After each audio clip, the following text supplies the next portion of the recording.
everyone. Welcome to another Watts Weekly. It's been a little while since I've done a new one because we have about, as you know, about 80 or so Watts Weeklies that we've shot over the last couple years. So we've been kind of recycling back through those because many of you are new to the program, or maybe you didn't get to see those originally. And we used to have a library that you could scroll through. Now it's on YouTube that we're putting things up to. So we just thought we would start going back through those because it's such good content, and it's inspirational content, it's how-to content, little tricks and tips and things of that sort. So I hope you're enjoying those. And I just wanted to touch base because we're getting ready to do something very exciting. We're about to start back up at the actual brick and mortar. And for those of you who don't know, we have obviously 3 tiers. Many of you do. That we have the streaming and we have the online, which many of you obviously are part of. And then we have the brick and mortar, which is where you actually come in person and experience the way it was originally created about almost 30 years ago. So almost surreal to even say that, 30 years. Because when you think of a 30-year span of your life, or a 30-year span of a business, or a business making it even 30 years, it's almost unheard of. And so for me, the school embodies so much of who I am and what I had envisioned when I was young, of a community that I could be a part of, that I could actually, as I'm doing this kind of solitary training, which is so necessary, as many of you know, and many of you are actually in the process of doing because you're in different vicinities and you can't maybe make it to the actual atelier. You find that what really is so important is just that camaraderie, that feeling that you're not alone out there, that you're actually fighting a good fight, fighting the good fight, which I always call it, and bringing something beautiful into the world. And it's just, and then ultimately monetizing that and hopefully making a living at it if that's your goal. So for me, when I first started out, obviously I went to school up in LA.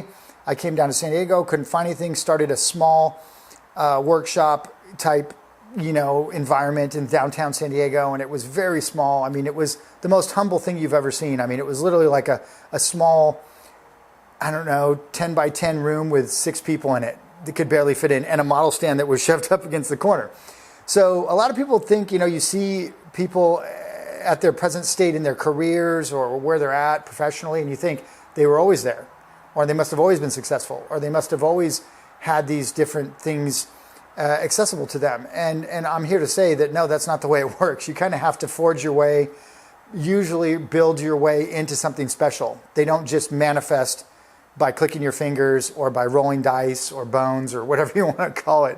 So a lot of it is just sweat equity and hard work. And I want to share a little bit of that journey with you today as we get ready to start back up again, so you can see kind of where we came from. Some of the old pictures I found when I was moving my studio. As many of you know, I just moved it.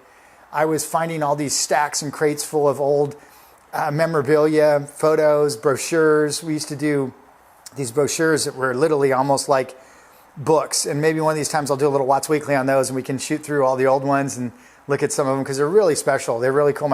And one thing I wanted to comment on is my wife, who you'll see some pictures of her, a few of them in some of the old parties from the original location. And she is really such a huge part of this institution, this school, whatever, this atelier.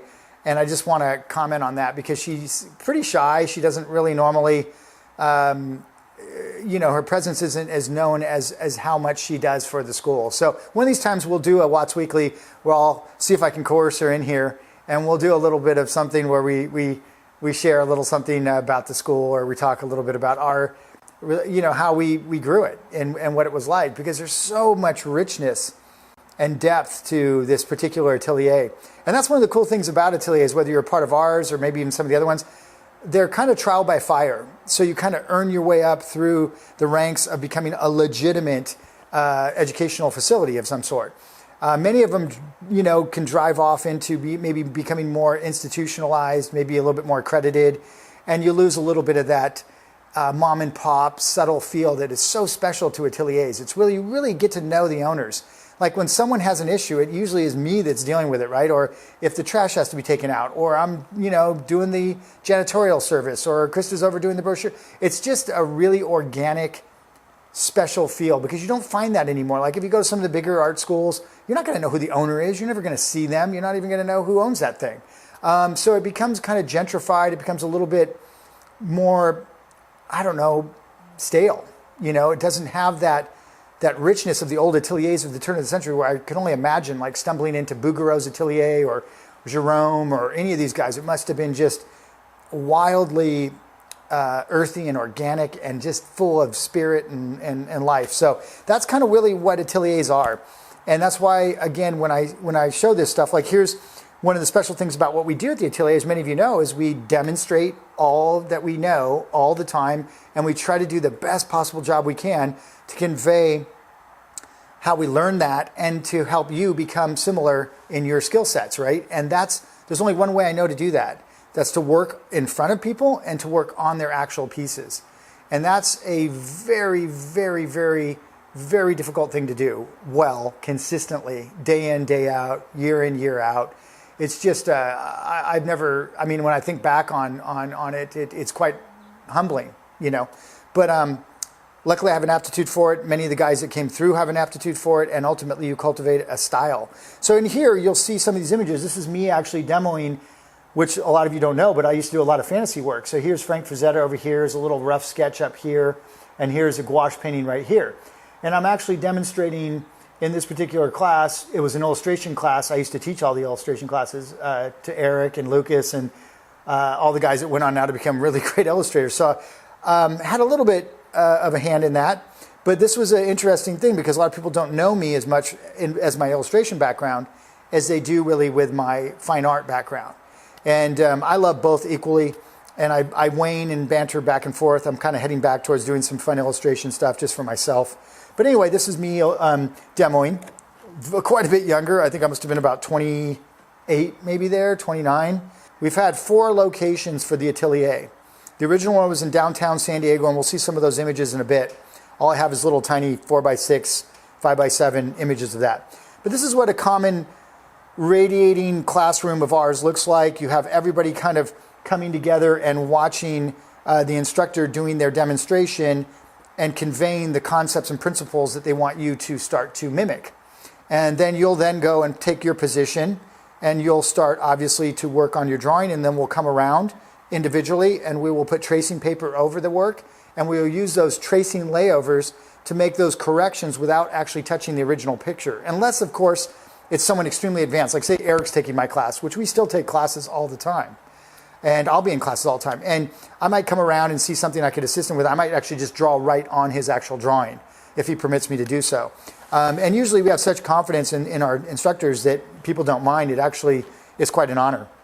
But in this picture, you'll see Eric in the background here when he was, I don't know, early 20s, maybe, mid-20s.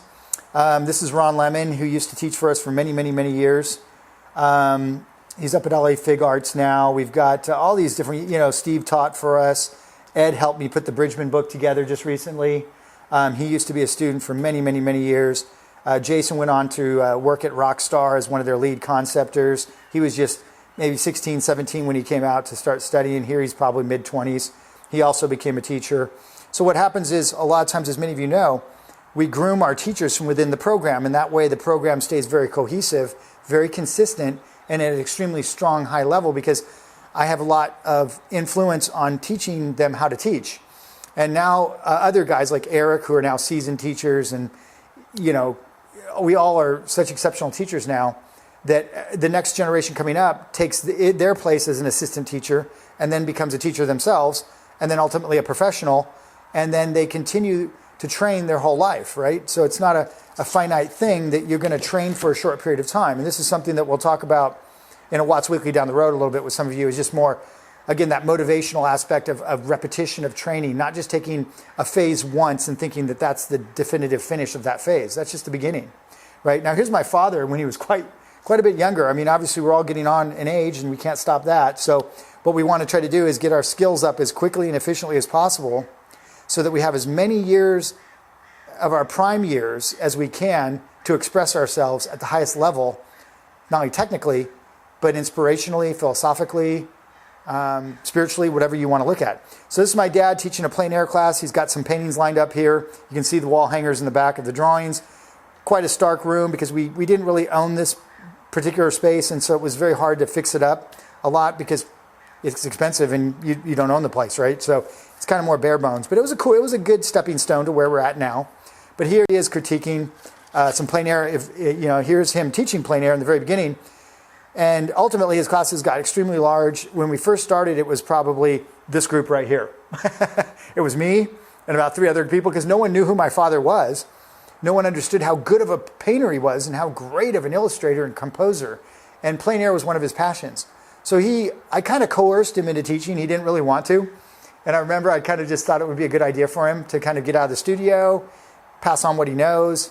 I wanted to learn it as well, so I wanted to be out there. So this is just in Southern California on one of the beach scenes where he's demoing. Again, always demoing our skills, always sharing them with you, always walking the talk, and not hiding behind talking and just whatever theory. Always in the trenches with you.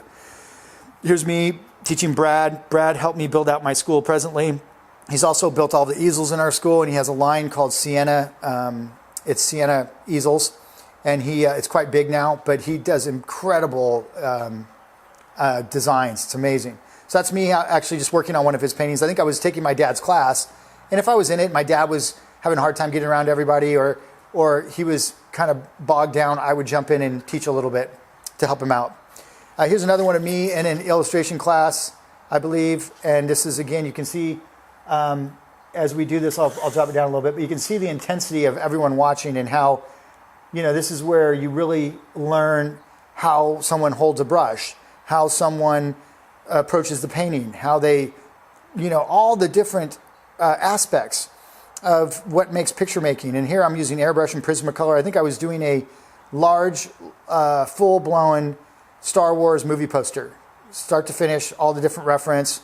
I was crazy back then. I would bite off the most crazy projects. Here's one of, we had quite a sculpting program for quite some time. People don't know us for sculpting because many of us don't talk about it that much, and we don't really have it online. It's a very difficult course.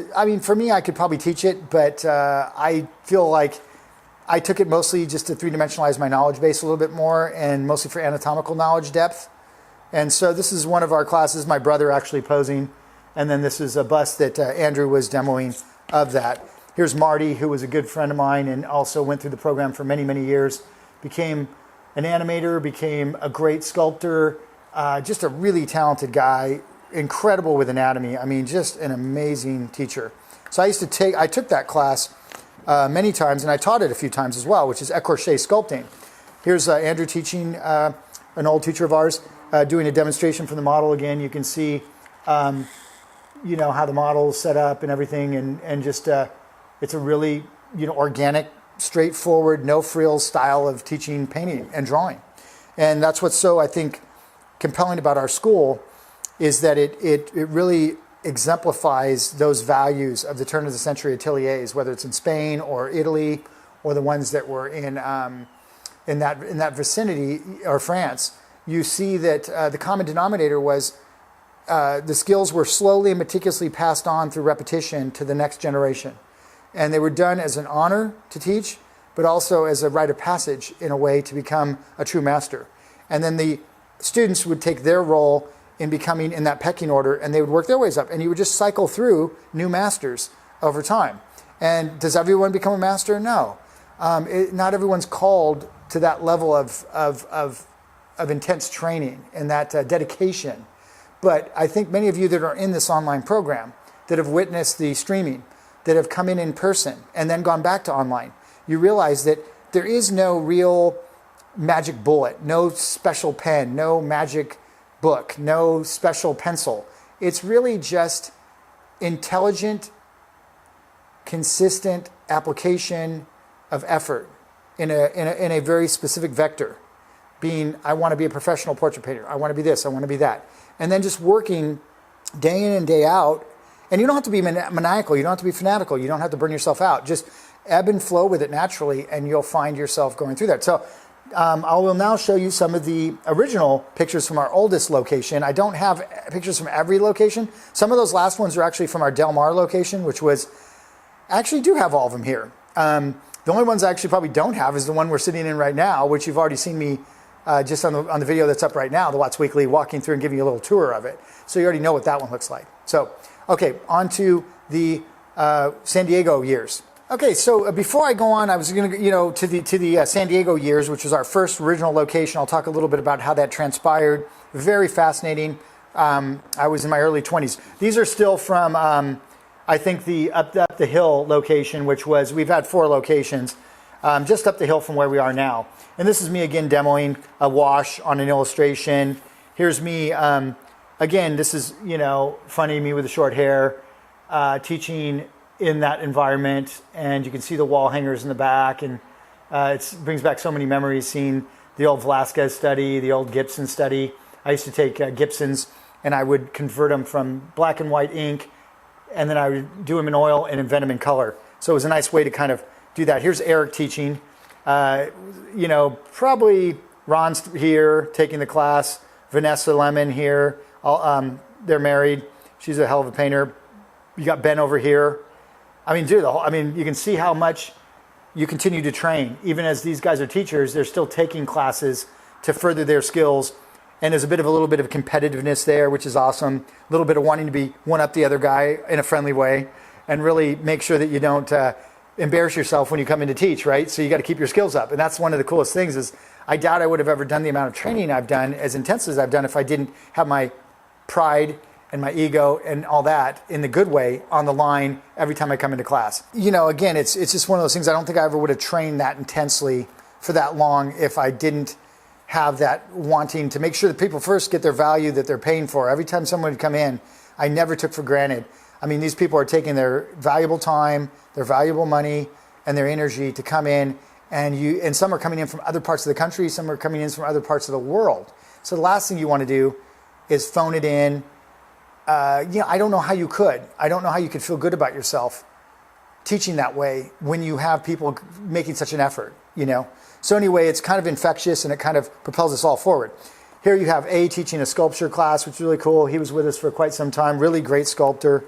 Another sculpting class, écorché class. There's Ron here in the corner doing their thing. Here's me demoing a skull, I think still life painting. And I was probably going up to talk a little bit about some significance. And again, just me teaching there again, a back view of people hunched around. This is Alicia Ponzio, who's gone on. She has an atelier up, her and her boyfriend. She went to Florence Academy afterwards, after being with us for probably 5 years. Now she's up in the Bay Area doing a great job up there. She's a phenomenal sculptor now.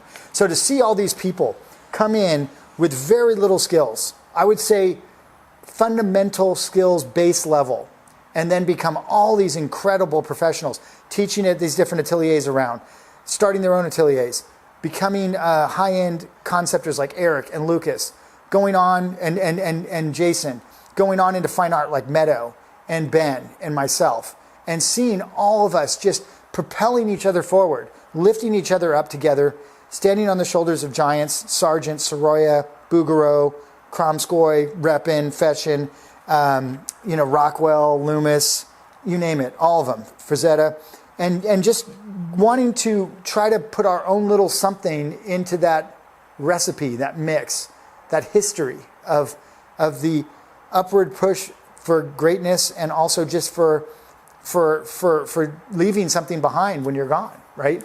So let's go into the San Diego years. Now, the San Diego years were the humble years, right? That was me trying to figure out how to run a business, me trying to figure out how to teach, how to demo, trying to get my own skills up, trying to start my profession, trying to get married, trying to start a life, just everything, right?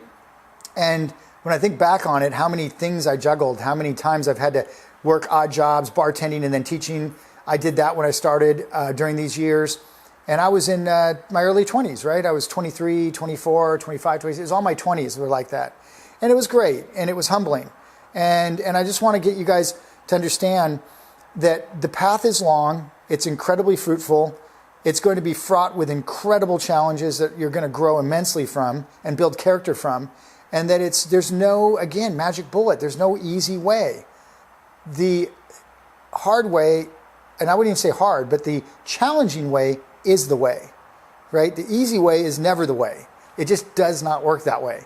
And you may see some people that are doing it and say, oh, look at so-and-so though, Beeple, he went out and made 65 million doing a digital NFT or something. And you're going to go, okay, that's one guy, right? And right place, right time in the universe, convergence, hit it, Phenomenal painter? No.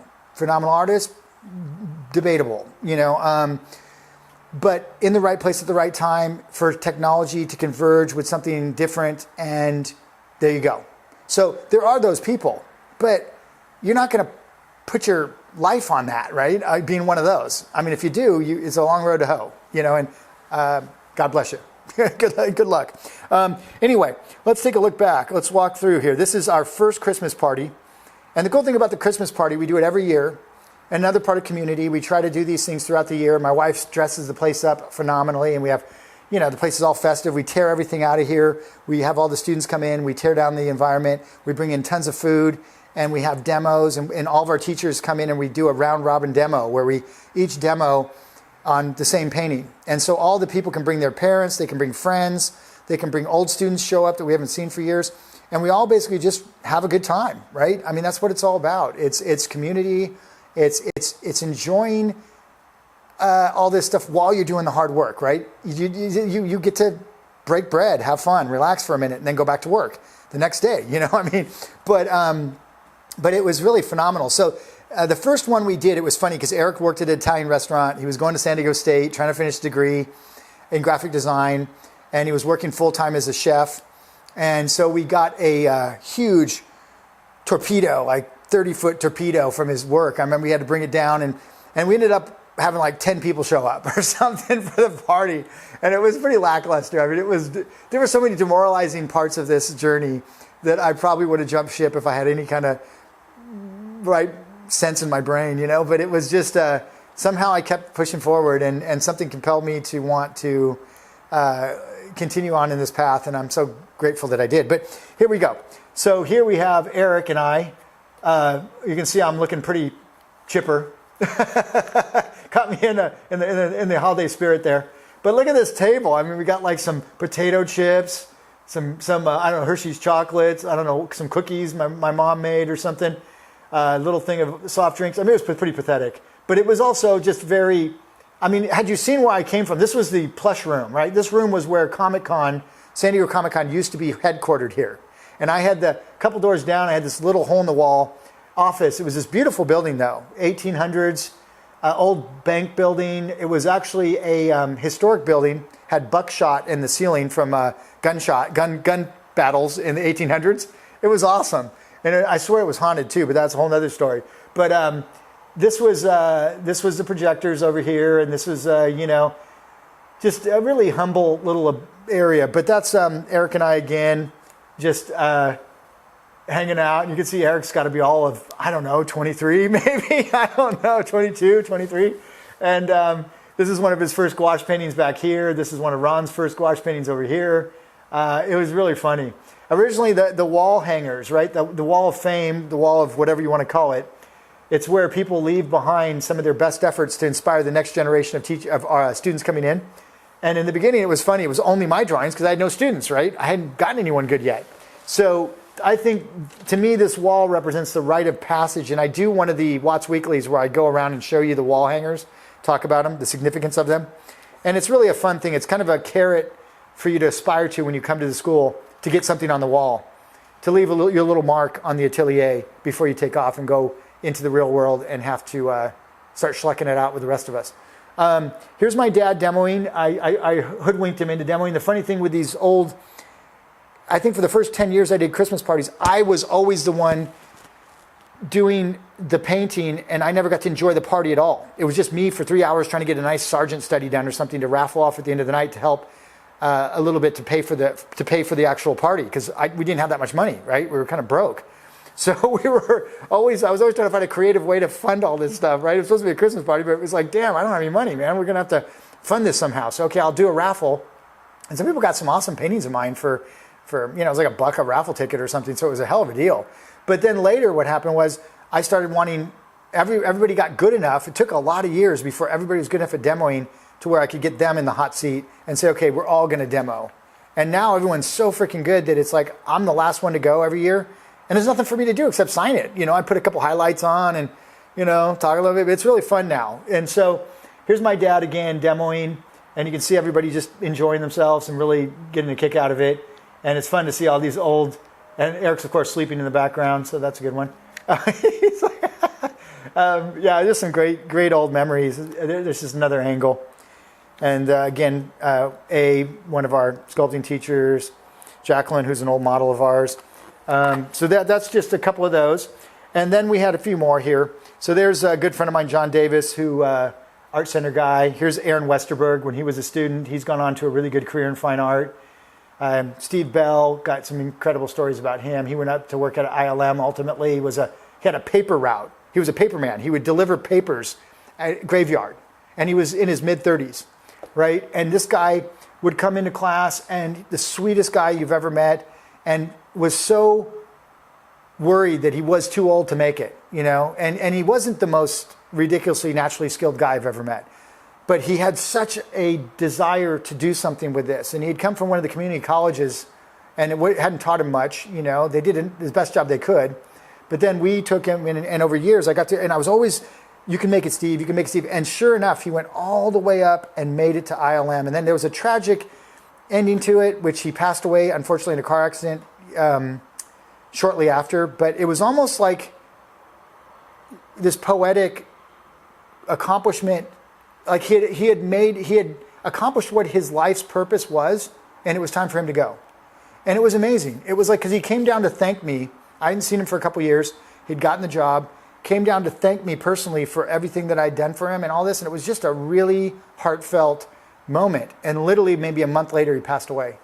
And it was just like, what a weird, and I don't say that to be macabre or anything. It was just, it is amazing what you can accomplish if you put your heart and your mind and your effort behind your beliefs. And again, I'll be there every step of the way trying to get you to go for it, try to get you to follow through, to not quit, to keep pushing play, as I always say, and to come back time and time again until you get the skills and the development that you want to make your dreams a reality. And it's all possible. So anyway, that was an interesting little clan of people there. Here's me demoing again. You can see the wall hangers in the background. Danny Grego, he's doing some great plein air stuff now.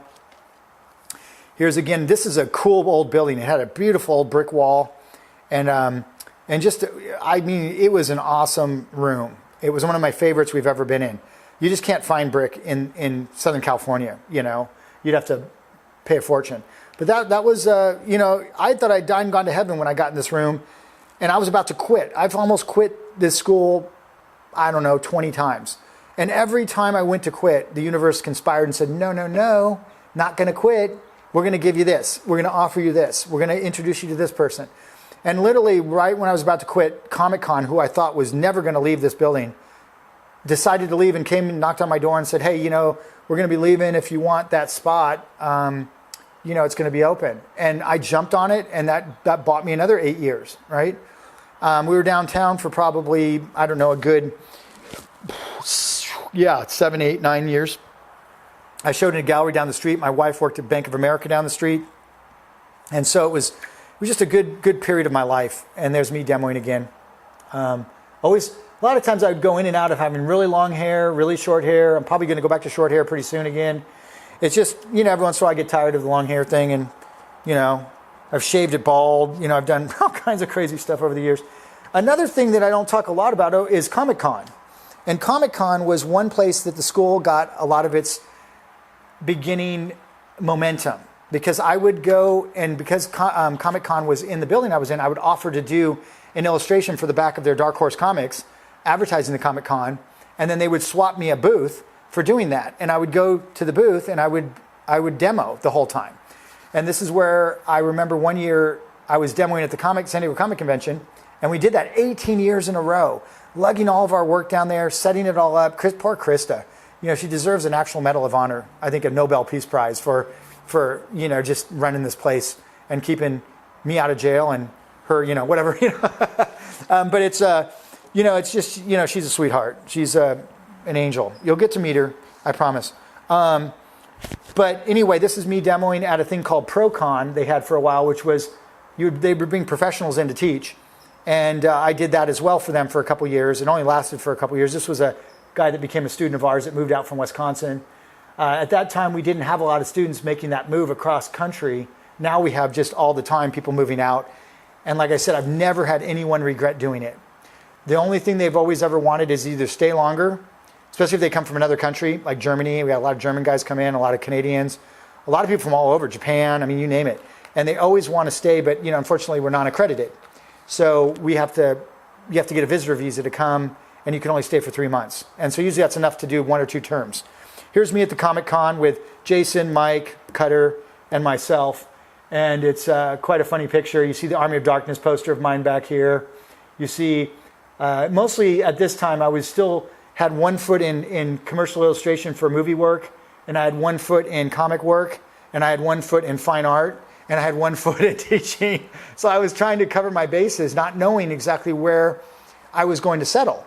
And at this time, look at the nice sign back there, Jeff Watts Art Instruction. I mean, what a really clever name, Had a lot of punch to it. It took me a while to change it to. Here's another picture of all of us standing there. Mike being an incredible friend of mine, it was awesome. So anyway, just the camaraderie, the friendship, it's what makes the Atelier what it is. One last picture I'll close on here is us at a trip to the Getty. And again, you see Mike, you see Ron, you see Jason, and you see Eric, and we're looking at a Bouguereau, and we're just taking it all in and just really drinking in the edge work, the proficiency, and just how amazing of a painter that is. And that's one thing we also have done numerous times is we'll take the teachers and we'll go on trips. And one time I'll have to do one on the road trip we took to New York where we went to the, we got to meet Walt Reed and go in the illustration house, bring out all the Cornwells, bring out the Leindeckers, bring out all the Schaefers, all that kind of stuff. And then we made our way over to the Brandywine School and got to see all the NCYS. And then we went over into Philly. And we stopped by Frazetta's place in Pennsylvania. Got to go in and see him towards the end of his life. All of us just huge fans of his. I'd met him once prior, and I'll do a Watts Weekly on the time I went and met him in person, because I think it's one of the most special moments of my life. And then there's then we did a circle around. We went to Philly. I think we saw something in Philly. We went. I'm not sure what we were trying to see in Philly. I can't remember. But then we circled back around and came back into New York, and it was just a phenomenal, crazy whirlwind trip. We were all kids. We were all mid-20s, late 20s. And it was just those kind of camaraderie building things are what I remember most and what I cherish most about the Atelier are the friendships I've made, the students I've helped launch their careers, and just the legacy you're going to leave behind through sharing your knowledge base versus just hoarding it and protecting it and then becoming one of those freak phenoms that really wasn't a freak at all, because we all stand on the shoulders of giants. We all study the same way by dissecting other masters. And if we can have someone, a master, actually do that for us, then we can move as fast as we're capable of absorbing the information. And then it's really up to the individual as to how fast they move, not because they didn't have the knowledge or they didn't have access to the location or knowledge. So if you guys can make it out, I would highly encourage you to come out and at least do 1 term. Maybe a boot camp down the road when we reenact those. But just do a term. They're 5-week terms now. And we're going to do 5 weeks on, 3 weeks off, 5 weeks on, 3 weeks off, 5 weeks on, 3 weeks off. And the reason for that is number of things. One, our teachers were burning out. The students would always flame out about week 5, and you would end up with a lot of makeups at the end of the term because everybody wanted a break at week 5. And on top of that, we're all getting older, obviously. So we're going to cap the classes at 10 instead of 15, which means they're going to fill up quick. But that'll allow us to be more intimate with the students, get to know them better. It's more like what it was when I remember it when I started. When you get up to 16 people, 15, 16 people, you're going nonstop to get on everybody's drawing, 10 minutes, 15 minutes apiece. You're working during breaks. You don't take any breaks for 3 hours. You stay 45 minutes late. So it's about a 4-hour class. It's brutal. It's hard. And it's demanding. And so we're just kind of thinking long term. We want to keep going. We want this to be around for another 20 years. We're going to have to be smart about how we do it. But man, we're all in our prime. All of us are kicking butt, and probably the best we're ever going to be. So if you want to come out and work with us in person, come do it. Don't wait. Because, you'll see teachers come and go. Lucas just stepped down after 20 years. All my teachers are 15 plus years. They're all moving on, and some are having families. And so I would highly encourage you to come out. And we'll have a new crop coming up. We've got some in the wings, and some we're thinking of helping to pass the torch to, so to speak, bring them on the mantle of the Riley method, Wiley-Watts method, whatever you want to call it. I think we're more almost independently becoming our own thing now, with a huge emphasis with Riley underneath it, but we've added so much to it. The abstractions, more advanced, the navigation of that particular system, I think, polished out, and I'm really proud of that. So come be a part of it. Stay online if you can't. Do the streaming. It's next best. I mean, it's right in between. So you've got 3 tiers, and there's no excuse now. We can bring it to you. You can get that good. And I've seen guys coming in now that have never set foot that are as good as people that have been in here. So it is totally doable if you have to do it online only. It's totally doable, but now I would add that, the online and the streaming together, and let them complement each other. And we'll talk more about that in a different Watts Weekly. Have a good one. Keep pushing play. And I hope to see you in person down the road. Cheers.